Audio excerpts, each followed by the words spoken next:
James Pratt is a multi-award winning actor, director, and auctioneer. He is the recipient of various accolades, including Best Actor at the 2022 Beyond Hollywood International Film Festival, the Fox International Film Festival, and LA Film Awards, and also Best Director at the 2021 Hollywood Gold Award. And he's with us here just now. How are you today? Oh, that's a really nice intro. Thanks very much, Toby. Yeah, are you impressed with all your achievements? I'm not, but it's nice when you mention them like that. I get very awkward when people talk about it, to be honest. Yeah, well, you've got a passion project that's going to be coming out soon, a film called Malibu Crush. What can you tell us about the film? I think probably the best way to describe it is it's Dumb and Dumber come from Los Angeles to Sydney, Australia. That sets the tone. Yeah, and in terms of the plot, it's really about two best friends from California who pretend to be highly acclaimed film school students, right? Yeah, exactly. So basically, the kind of the premise and the story is these guys have done nothing with their lives for like 8 years since they graduated. You see that very quickly at the beginning of the film.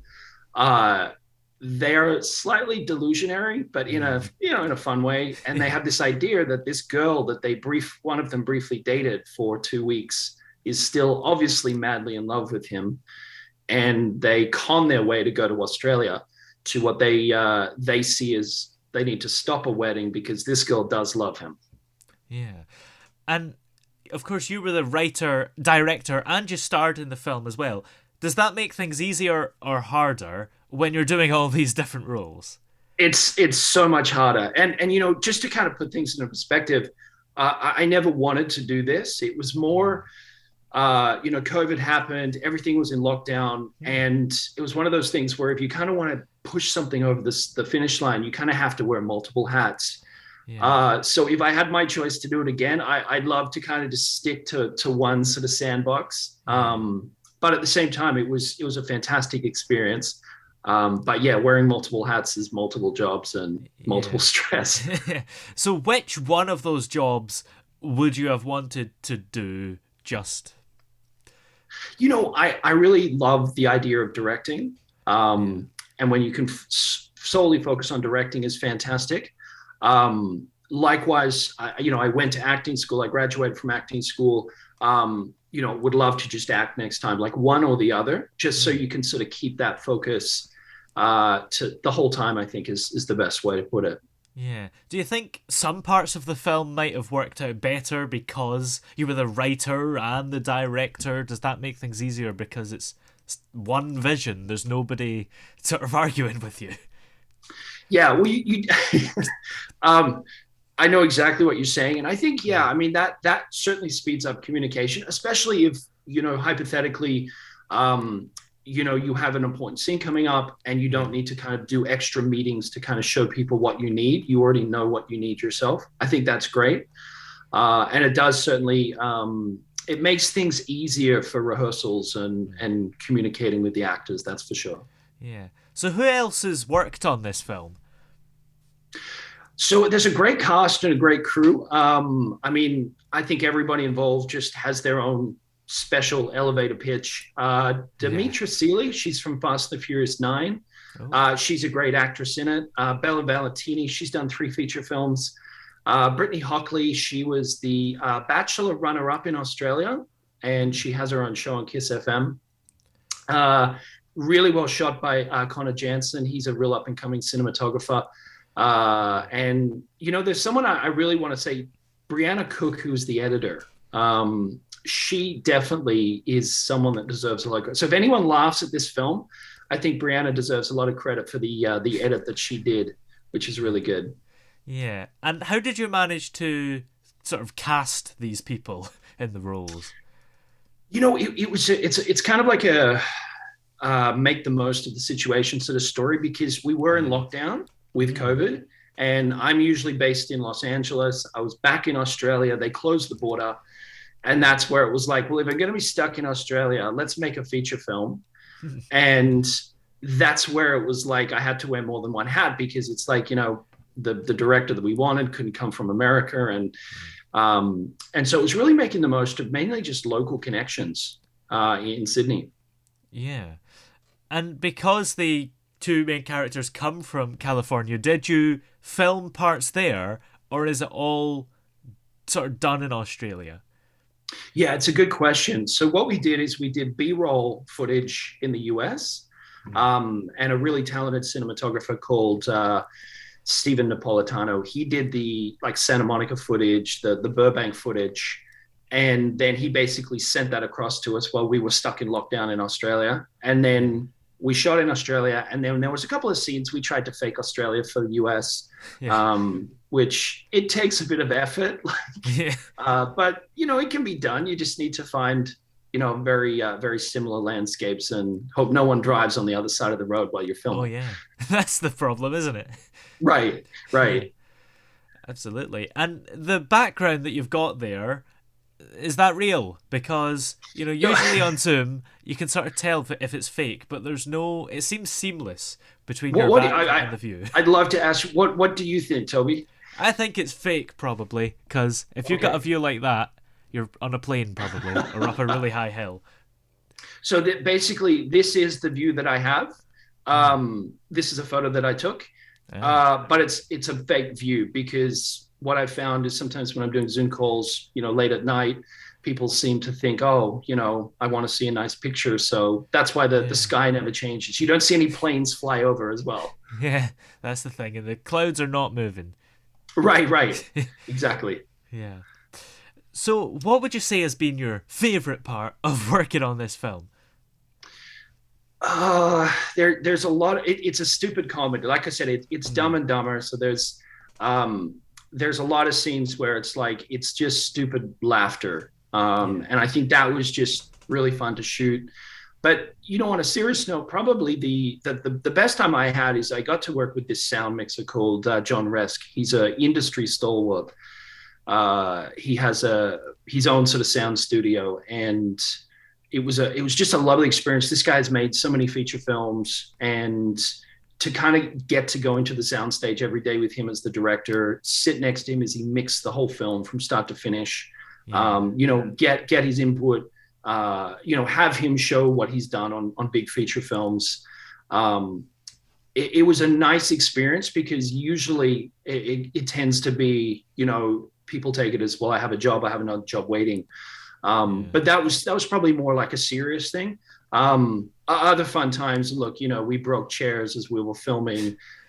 We annoyed a baseball coach because we took over the baseball field when he was trying to play a game. Let's see, we bought a skateboard as one of the props from Kmart, Mm. but it said maximum 20 kilograms, Oh. like it was a kid's one, and yet we were trying to ride that in the scene to look like a professional skater. So yeah, there's a lot of fun in between that as well. Yeah. And would you say the overall film has turned out how you hoped it would? It was really fun making it, and I think it's funny. And it's certainly for the budget that we had. And like I said, we shot it in lockdown in Australia. It is an American film, but shot in Australia. Yeah. I think it's great. I think it's really funny. But at the same time, if it just makes one person laugh, then it's all worth it. Yeah, absolutely. And I know you don't like talking about all your awards and stuff, but it's been at the festivals and it's won quite a few awards already. Yeah, it's been really well received, especially in the US. In Hollywood here, people have loved it because it hasn't actually come out yet. Hmm. But we won the iHollywood Film Festival Best Actor, the Los Angeles Film Awards, the New York Movie Awards. I think it was a finalist at San Diego Film Awards. Just off the top of my head, and it did really well over in Italy at one of their big festivals to start the year. So yeah, it's hopefully that means people have laughed. That's why it's doing well. But yeah, so it comes out next month, but it's been well received. Yeah, it's been really nice. Yeah. And why is it called Malibu Crush? Is that something that's kind of obvious if you watch the film? It's a great question because just to kind of put into perspective, I'd originally written the script about two guys that go from New Jersey to Malibu. Mm. And the script came really close to being made about 4 years ago. And at the last minute, Ed Helms was one of the actors, and a Wow. couple of big name actors had kind of like, been put in the box of who would be the leads or whatever.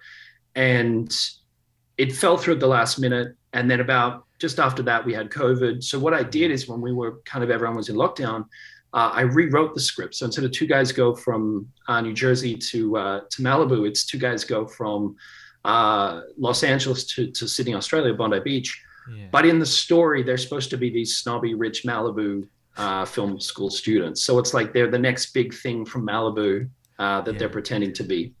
Yeah.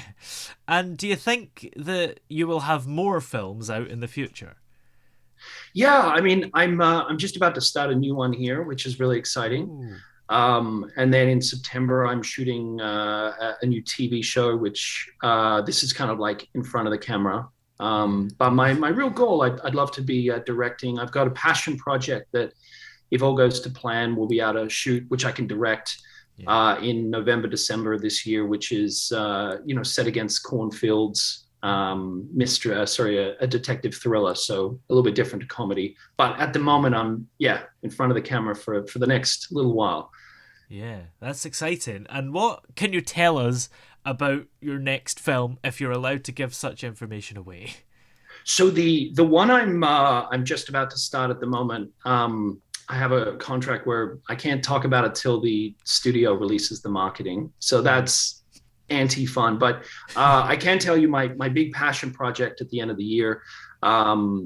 That is it's a detective that basically loses his mind trying to chase this UFO that's landing in outback America, and shot very visually, kind of like wide lenses, sunsets, very very beautiful, and a very big twist at the end. So it's got a little. I would say it's cinematically a great story, even just looking at it.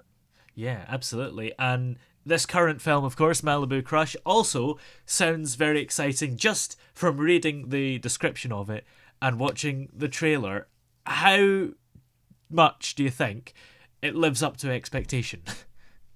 Well, I'm biased because unfortunately I'm the lead, so I have to say, Yes. oh yeah, it's definitely it's 10 out of 10. But I would say it's a really solid comedy. Anyone that likes Dumb and Dumber, Shallow Hal, Something About Mary, in that vein of that type of comedy, I think they would love it. Yeah, absolutely. And it's interesting, you said earlier that Ed Helms was in a sort of earlier draft original plan. Is his kind of film, maybe the Hangover kind of thing, is it similar vibe to that sort of comedy? Absolutely, yeah. Todd Phillips, The Hangover. It's got that. I guess you could say buddy comedy side of it. Like The Hangover, there's four male friends. This one's got two male friends. But it's that adventure that they have. And obviously the characters at the beginning of the movie start off in this particular area. And at the end of the film, they've either bonded, they've either changed. There is that journey as well, that we have at the moment. Yeah, absolutely. Well, when roughly will Malibu Crush actually be released? Is there a date yet? So we've got Australia, New Zealand, Asia Pacific comes out on the 5th of September. And the last week of August is the USA distribution for North America, East Coast, Canada. So there's still 5 weeks to go, roughly. Yeah. And where will it be released? Is it streaming services or cinemas or? So it's a mixture of both. So there'll be the Australian release, which is the one in September. That's going to be right across all the online platforms, and similar to North America, followed by an announcement with a couple of other sort of outlets as well. So you should be able to find it even just by typing in Google where it's playing. Yeah. And will it be released in the UK at some point? You will be the first one to know, Toby. Yeah. The answer is yes. The answer is yes. But the sort of rollout, I do believe, is America first, Asia Pacific, and then into Europe. So, but I'm going to keep you posted. Yeah, hopefully not too long. I'll maybe find it in the cinema listings one day. Yeah, I would say in the next 3 months, you'll definitely have a link. Not too long then. Well, many thanks for coming on the show today. It's been great to talk to you. Thanks so much for having me, Toby. It's been a real pleasure.